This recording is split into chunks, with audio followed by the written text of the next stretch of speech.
Muy buenas tardes, bienvenidos al Mundo Ahora de France 24. Yo soy Elena Lozano y todo lo que verá a continuación es noticia. Iniciamos.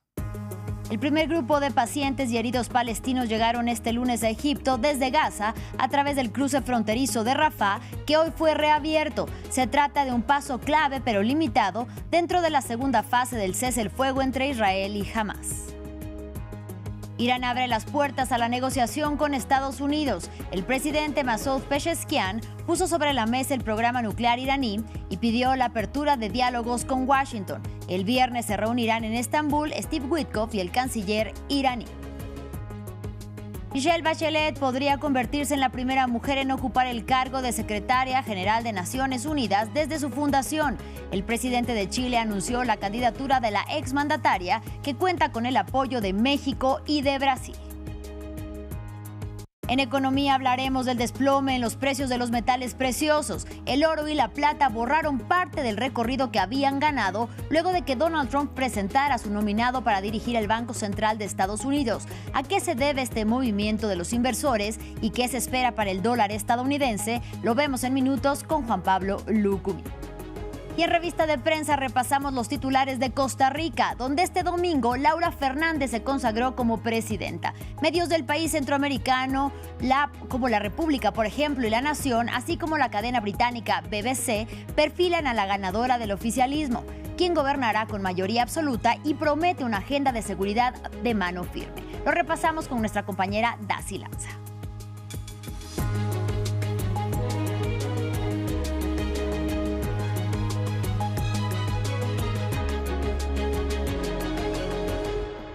Iniciamos en la Franja de Gaza. Casi 2 años después de su cierre, fue reabierto parcialmente el cruce de Rafah. Este lunes cruzó de Gaza a Egipto el primer grupo de pacientes y heridos palestinos. Un paso clave pero limitado en el marco de la segunda fase del cese el fuego entre Israel y Hamás. Junto con la reapertura continuaron los ataques del ejército israelí contra territorio palestino. Tan solo hoy 4 personas perdieron la vida en bombardeos de las fuerzas israelíes, entre ellos un niño. Ampliamos a continuación. Tras meses de espera, se reabrió el tránsito de personas en el paso fronterizo de Rafah. Este lunes las autoridades israelíes permitieron el paso de algunos vehículos entre la Franja de Gaza y Egipto, aunque la Media Luna Roja y otras organizaciones internacionales de atención humanitaria esperan que el flujo de personas aumente de forma progresiva. Nuestras tripulaciones están totalmente preparadas y listas, ya sean en hospitales de campaña o en ambulancias equipadas para transportar pacientes al paso fronterizo de Rafah. Pero hasta el momento, dado que el asunto está en sus inicios, las cosas no están claras. Estamos a la espera de cualquier lista o detalle técnico y trasladaremos inmediatamente a los pacientes de acuerdo con el protocolo de evacuación sanitaria. Las primeras personas que lograron ser evacuadas son enfermos y heridos que llevan meses esperando para poder acceder a tratamientos médicos. Llevamos 2 años esperando a que se abra el paso fronterizo y ahora que se ha abierto, el Ministerio de Sanidad nos ha llamado para decirnos que viajaremos a Egipto para completar el tratamiento. Su problema es en los ojos. Ahora no puede ver nada con ellos. La evacuación lleva mucho tiempo y aquí sufrimos la falta de tratamientos. No hay alta tecnología ni dispositivos. Nos llamaron para que viajáramos y vinimos en respuesta a su llamada. Israel tomó el control del paso fronterizo en mayo de 2024, meses después del inicio de la ofensiva en la Franja de Gaza. Desde entonces, el cruce estuvo abierto durante breves ventanas de tiempo. Sin embargo, la reapertura del punto de aduanas fue uno de los acuerdos entre Israel y Hamás en la primera fase del denominado Plan de 20 puntos promovido por el gobierno de Estados Unidos. Vamos a Irán. En medio de la presión de Estados Unidos, el presidente iraní Masoud Pezeshkian pidió la apertura de negociaciones con Washington sobre el programa nuclear. Noticia que llegó horas antes de que el portal de noticias Axios informara que el enviado especial de Estados Unidos, Steve Witkoff, se reunirá este viernes en Estambul con el canciller iraní Abbas Araghchi. Recordemos que el mandatario Donald Trump ha amenazado constantemente con atacar a la República Islámica e incluso ordenó el despliegue de portaaviones USS Abraham Lincoln, y lo hizo en respuesta a la represión gubernamental iraní contra las manifestaciones que iniciaron en diciembre y que dejaron, según organizaciones de derechos humanos, miles de muertos. Escuchemos. En esta etapa se han debatido diversos puntos y estamos revisando y ultimando los detalles de cada paso del proceso diplomático que esperamos concluir en los próximos días. Esto concierne al método y al entorno de trabajo.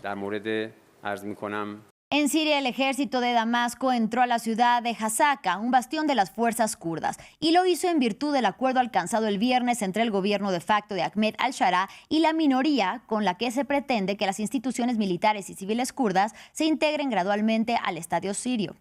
El acuerdo se produjo después de que las fuerzas democráticas sirias cedieran territorio a las fuerzas gubernamentales que avanzaban en las últimas semanas. Leurel nos amplía. Tras meses de tensiones y combates entre las tropas de Damasco y las fuerzas democráticas sirias, un convoy de vehículos del ejército se desplegó en la ciudad de Hasaka, bastión de las fuerzas kurdas. Un primer paso hacia la integración gradual de las instituciones militares y civiles kurdas en el Estado sirio. Si la entrada se desarrolla pacíficamente, según el acuerdo entre el gobierno sirio y las fuerzas democráticas sirias, mañana martes entrarán fuerzas adicionales, también compuestas por unos 15 o 20 vehículos pertenecientes a las fuerzas de seguridad interna. Si todo va bien, como esperan todos los sirios, comenzará el proceso de integración. Este lunes entró en vigor el acuerdo pactado entre las fuerzas democráticas sirias y las fuerzas gubernamentales del presidente de facto Ahmed al-Shara.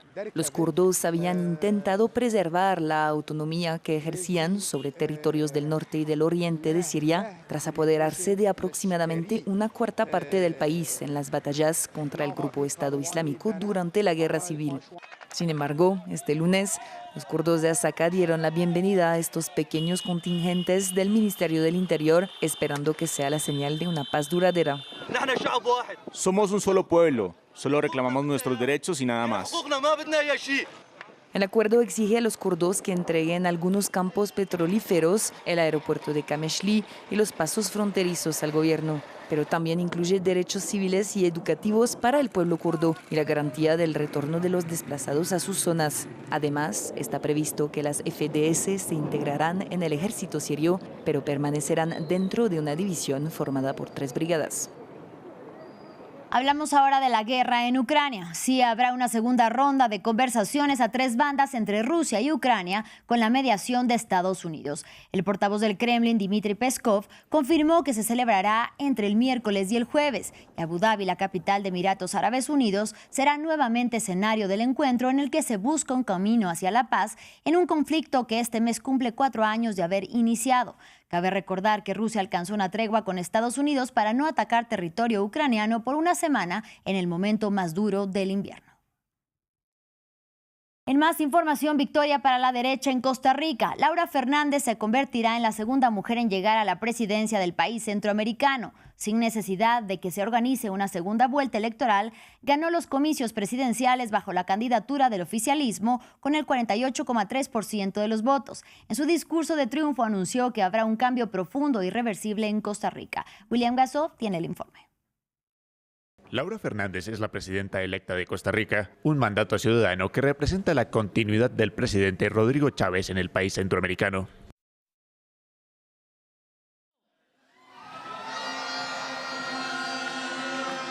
La democracia decidió. Costa Rica ha votado y ha optado por la continuidad del cambio.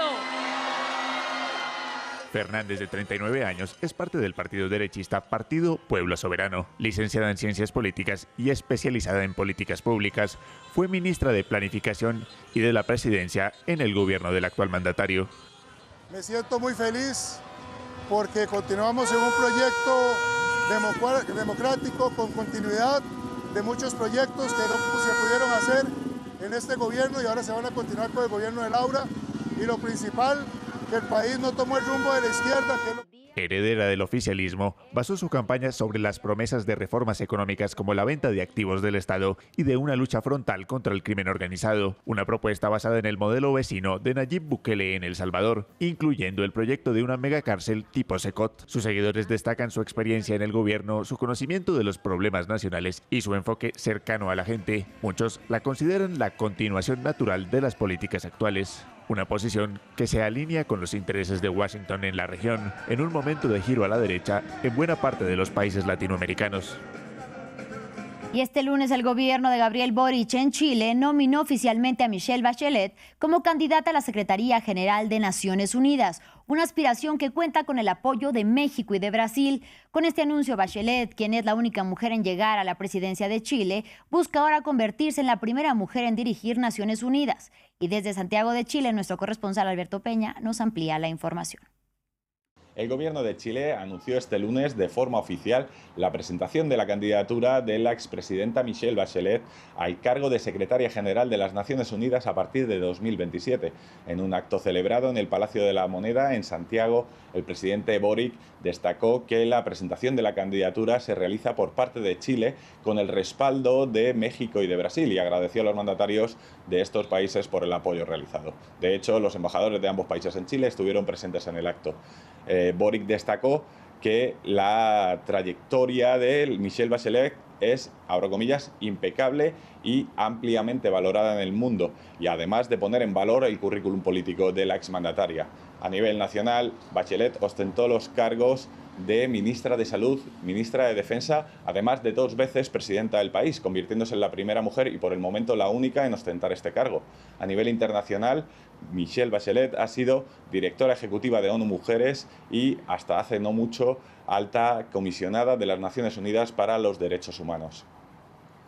Es importante destacar que a sus 74 años Bachelet pasaría a suceder al actual secretario general, el portugués António Guterres, quien termina su segundo mandato consecutivo al frente de las Naciones Unidas el 31 de diciembre de 2026. La exmandataria también explicó en una declaración a la prensa que es importante reafirmar la postura y la situación de las Naciones Unidas para fortalecer su legitimidad y el multilateralismo, más aún en momentos de crisis geopolítica constante, conflictos y cambio climático. En caso de que Bachelet terminara obteniendo los resultados y los apoyos necesarios para convertirse en secretaria general de las Naciones Unidas, sería la primera mujer en ostentar el cargo y la segunda persona de origen latinoamericano en hacerlo en casi 100 años de historia del organismo internacional. En otro orden de ideas, a partir de hoy, todo aquel turista que quiera visitar la icónica Fontana di Trevi en Roma y lanzar a sus aguas una moneda tiene que pagar 2 euros. Con ello se acabaron los paseos libres, a menos de que seas italiano o tengas residencia en la capital. Se trata de un nuevo y controvertido sistema de pago que se aplicará todos los días de la semana, de las 11:30 de la mañana a las 22 horas. Y en fin de semana el horario se alargará desde las 9 de la mañana. Es tiempo de economía en France 24. Y para ello ya está con nosotros Juan Pablo Lucumí. Juanpa, bienvenido. Feliz inicio de semana, Elena. También para ti. Pues vamos a empezar hablando de la drástica caída de los precios de los metales preciosos que habían estado en su momento en máximos históricos. ¿A qué se debe entonces este panorama que se revierte? Y qué curioso porque parecía que no tuvieran techo, ya hablábamos de máximos y máximos constantemente del oro, por ejemplo. Esta caída en los precios de los metales tiene nombre y apellido, Kevin Warsh, un hombre que empezó a sonar en la prensa internacional a finales de la semana pasada porque es el elegido por Donald Trump para presidir la Reserva Federal y tomar el puesto de Jerome Powell. Recordemos, esa persona a quien Trump ha llamado lento y estúpido por no cortar las tasas de interés como él quiere. Bien, pues los inversores están muy atentos a estas movidas y aunque el cambio de mando en la Fed sea en mayo, desde ya empiezan a evaluar el enfoque de Kevin Warsh y su posición con los recortes de las tasas de interés, quien ha demostrado que puede que busque una fortaleza del dólar y revierta la reciente debilidad de esta moneda. Eso sería contrario justamente a lo que ha buscado Donald Trump. Con un dólar más fuerte hace que el precio del oro sea menos accesible para los poseedores de otras monedas, algo que explica en parte por qué en los últimos días estos metales han perdido parte de su valor. Donald Trump nombró a Kevin Warsh como una opción para la Fed el pasado viernes y justo después de este momento, de ese anuncio, los precios del oro se desplomaron radicalmente, un 10,9%, cayendo desde los $5.300 por onza hasta los $4.700 por onza, borrando así unos $580 en cuestión de horas. Por su parte, la plata ha tenido su peor desplome en la historia desde que se tienen registros, luego de que cayera el viernes casi un 30%. La plata ya había superado su techo de los $100, pero retrocedió lo que ganó y cayó hasta los $82 por onza. Vemos cómo todo este escenario es lo opuesto a lo que decíamos. Juan Pablo, entonces el ritmo y más bien los mercados se mueven al ritmo de lo que ocurra con la Reserva Federal de Estados Unidos, pero también con su nuevo nominado. En ese sentido, ¿cuáles son las perspectivas más bien de Kevin Warsh para la economía a nivel de país en Estados Unidos? Elena, más allá de los números, siempre el mercado está viendo lo que dicen ellos para ver el futuro, tratar de verlo. Kevin Warsh cumple una larga lista de requisitos para el presidente Donald Trump, con lazos políticos y sociales de larga data con el presidente, fuertes conexiones también con Wall Street y una actitud bien ajustada, pero hay que decir que cuán profunda y rápida sean sus decisiones y las de todo el Banco Central para recortar las tasas de interés siguen siendo incógnitas. Por su parte, el Bitcoin, la criptomoneda más grande y famosa del mundo, también ha perdido gran parte de su valor en lo que va del año. No sé si recuerdas cuando veíamos que el Bitcoin superó los $100,000, ya está en 77,000, ha perdido bastante y en este mes ha perdido un 12%. Kevin Warsh también tiene una opción sobre esta moneda digital y los inversores lo escuchan atentamente. Veamos.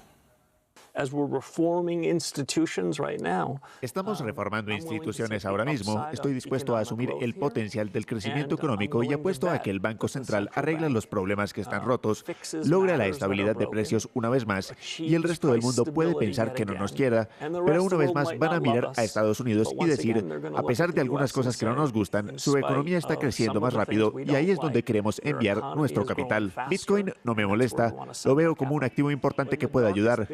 Informa a los responsables políticos cuando están haciendo las cosas bien o mal. No es un sustituto del dólar. Creo que a menudo puede ser un muy buen policía para la política.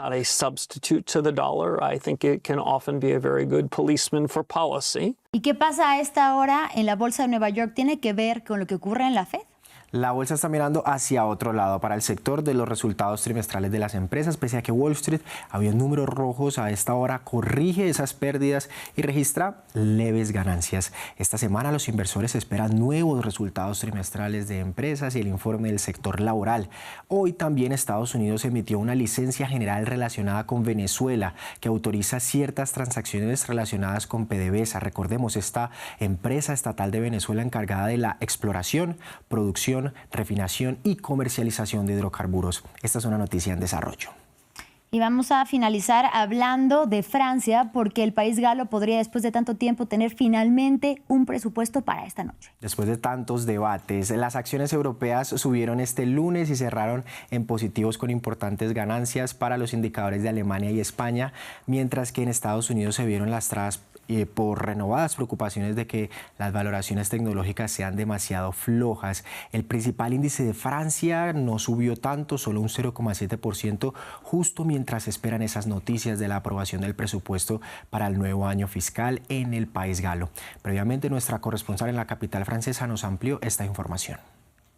Muy buenas tardes, así es, pues espera allí en la Asamblea Nacional comienzos de la noche haya por fin un aleluya después de toda esta larga secuencia del presupuesto, más de 4 meses de debates, 350 horas de debates más o menos, para que pudieran de alguna manera ponerse de acuerdo, cosa que no se logró sino con el presupuesto sobre seguridad social que fue aprobado a mediados de diciembre. Pero desde entonces ese debate parlamentario que Sébastien Lecornu había dicho que quería que se pudiera lograr, que llegaran a un consenso las diferentes bancadas de la Asamblea Nacional, finalmente se cerró y por eso él dijo que se había visto obligado, no le quedaba más remedio, a invocar el 49.3, artículo de la Constitución que le permite al gobierno decretar una ley sin el aval del Parlamento, y eso es lo que ha venido haciendo desde entonces.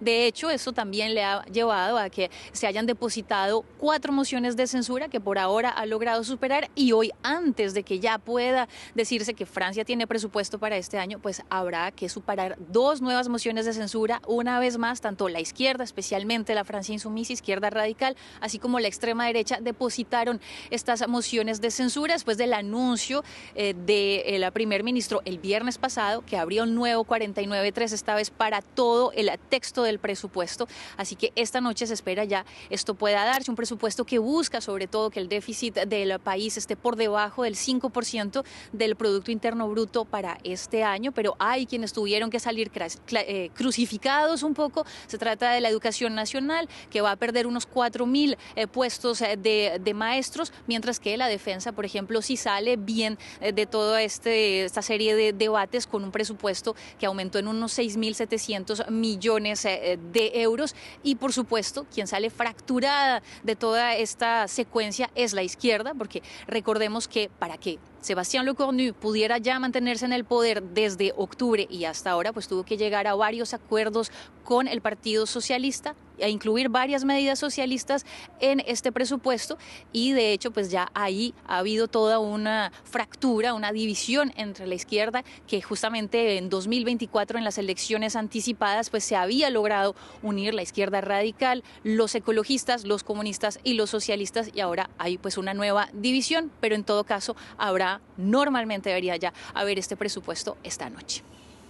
Pues a la espera de lo que ocurra en la Asamblea Nacional Francesa. Ha sido un placer revisar los números con ustedes. A nosotros también, Juan Pablo Lucumí. Gracias. Con gusto. Ahora es momento de revista de prensa. Y para revisar los principales titulares de los medios internacionales este día, ya está con nosotros Dacy Lanza en los estudios. Bienvenida, Dacy. Hola, Elena, ¿cómo estás? Bien, pues vamos a iniciar hablando de Costa Rica, porque Laura Fernández se consagró como la segunda presidenta mujer en el país, en la historia del país centroamericano. ¿Qué nos dicen los medios nacionales sobre ella y sobre su gobierno? Bueno, si te parece, empezamos con La República, este medio de Costa Rica, que habla, de Laura Fernández como la nueva presidenta, que ganó con 48,5% de los votos, la candidata de Pueblo Soberano, el partido oficialista, quien asumirá el 8 de mayo la presidencia. Recordemos, la segunda mujer que va a asumir este cargo en Costa Rica. Dice La República que se trata de una victoria del chavismo, esto en alusión al presidente Rodrigo Chávez. Ella además fue ministra de Chávez, fue su jefa de gabinete también, y fue una victoria contundente, dice La República, por un lado porque se impuso en 6 de 7 estados, y por otro lado porque la distancia con respecto a quien se colocó en segundo lugar, quien fue Álvaro Ramos del Partido Liberación Nacional, quien quedó con 33%, entonces vemos que es una distancia entre el 48 y el 33% bastante significativa. Ya en tercer lugar quedaron el resto de las fuerzas, pero muy alejadas de las dos primeras posiciones. Se trata además de una candidata que, según dice La República, prometió firmeza y mano dura contra el crimen organizado y cero tolerancia también para este tipo de crimen. En este aspecto, también en la seguridad, es donde se centra la BBC.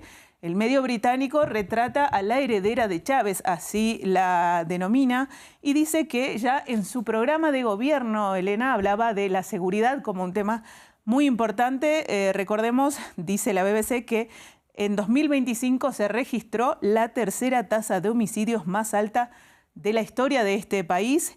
Y por eso también, entre algunas de las promesas de Fernández, se encuentran, por ejemplo, eventualmente la suspensión de garantías individuales, y algo que se asemeja a lo que vimos en El Salvador de Nayib Bukele. Y esta asociación también tiene que ver con la propia política de Rodrigo Chávez, quien va a salir para que Fernández asuma, porque Chávez recibió 2 semanas atrás a Nayib Bukele, precisamente en el país, para inaugurar una cárcel, una mega cárcel que va a alojar a cerca de 5.000 detenidos, y que Fernández dijo que va a continuar con esta construcción. Además, La Nación, otro medio de Costa Rica, lo que dice es que pone el foco en cómo va a gobernar Fernández en el Parlamento, es decir, va a contar con una mayoría, ya que obtuvo 31 diputados, y esto le da la mayoría para aprobar, una mayoría total, para aprobar, por ejemplo, proyectos de ley, nombrar, por ejemplo, en la Contraloría de la República o en la Defensoría de los Habitantes.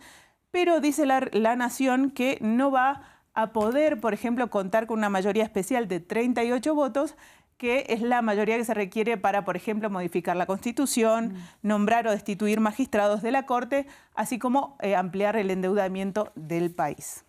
Ahora vamos a pasar de Costa Rica a Medio Oriente, porque la prensa de la región informa que Israel hizo una especie de apuesta de un puesto de control lindero al paso fronterizo de Rafah. ¿De qué se trata esto? Bueno, claro, hoy estuvimos hablando bastante de lo que es la apertura del paso fronterizo de Rafah, donde va a haber control de palestinos y también de una delegación de la Unión Europea. Pero The Times of Israel lo que relata es que justamente el ejército publicó imágenes de un nuevo puesto de control en zonas aledañas al puesto fronterizo y que es una zona controlada por Israel. Dice que va a destinarse a justamente controlar a los palestinos que ingresan a la Franja de Gaza desde Egipto.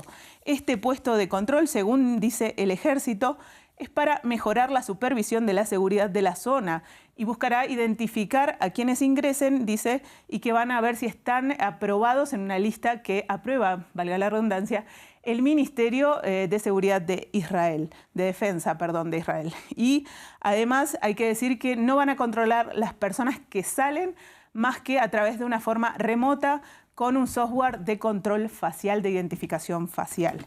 Sobre lo mismo se explaya Al Jazeera, pero ya más bien en un sentido simbólico. Este paso, este control que llama una operación de control de población, que justamente recuerda a lo que son los pasos de control en Cisjordania para ingresar a Israel, con los mismos molinetes y demás, con las fuerzas de defensa de Israel, el ejército.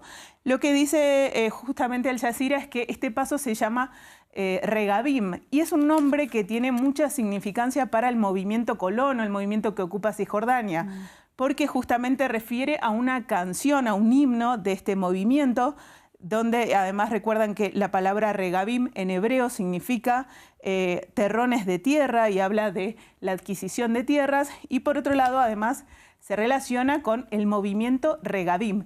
¿Qué es el movimiento Regabim? Es el justamente principal movimiento de los sectores nacional religiosos, sectores que ocupan Cisjordania como movimiento colono también conocido y que están ligados al ministro de Defensa Bezalel Smotrich, un referente colono justamente. Un extremista justamente. Sí. Bueno, tendríamos que ver cuál es la legalidad de estos pasos y si estaba incluido o no en este plan de 20 puntos de Estados Unidos para Gaza. Es así, Elena. Bueno, ahora vamos a dar otra vuelta por una investigación del diario The Wall Street Journal que habla acerca de la compra de la parte de una empresa de Donald Trump por parte de un jeque. ¿Qué nos dice? Es así, Elena. Wall Street Journal refleja una investigación propia donde se trata de un jeque. ¿De quién hablamos? El jeque espía lo denominan porque se trata del jeque Tanon bin Zayed Al Nahyan, quien es el hermano del presidente de los Emiratos Árabes Unidos y que además está encargado de la seguridad de ese país. Es un asesor de seguridad nacional y que justamente adquirió por $500 millones parte de una empresa de Donald Trump. Hablamos de World Liberty Financial, dedicada a la criptomoneda, y se trata de un contrato para adquirir el 49% de esta empresa, que no solo es de Donald Trump, sino también fue fundada por Steve Witkoff, el enviado especial de Donald Trump, y que, bueno, esta operación, dice el Wall Street Journal, se trata de el único caso conocido en el que un funcionario de un gobierno extranjero adquiere parte de una empresa, una importante parte de una empresa del presidente Donald Trump. Bueno, y vamos a finalizar hablando de una investigación de la BBC, o más bien de una entrevista que realizó este medio británico a la única mujer ministra del gobierno sirio. Así es, hablamos de la ministra siria de Asuntos Sociales y Trabajo de este nuevo gobierno, Hind Kabawat. Ella habló y de hecho la BBC la acompañó en varias de sus misiones por el país.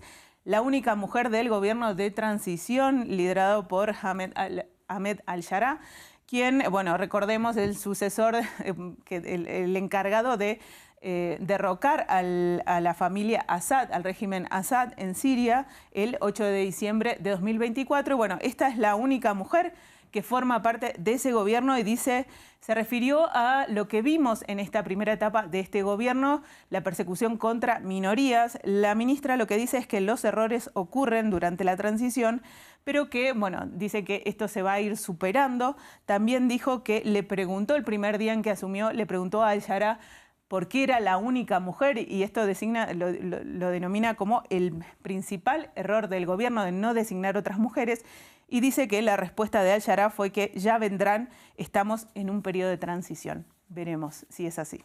Habrá que verse. Muchísimas gracias, Daci Lanza, como siempre, por la información sobre los principales titulares de la prensa internacional. Gracias, Elena. Gracias. Y gracias a ustedes por su compañía. Vamos a una pausa, pero en breve más información aquí en France 24.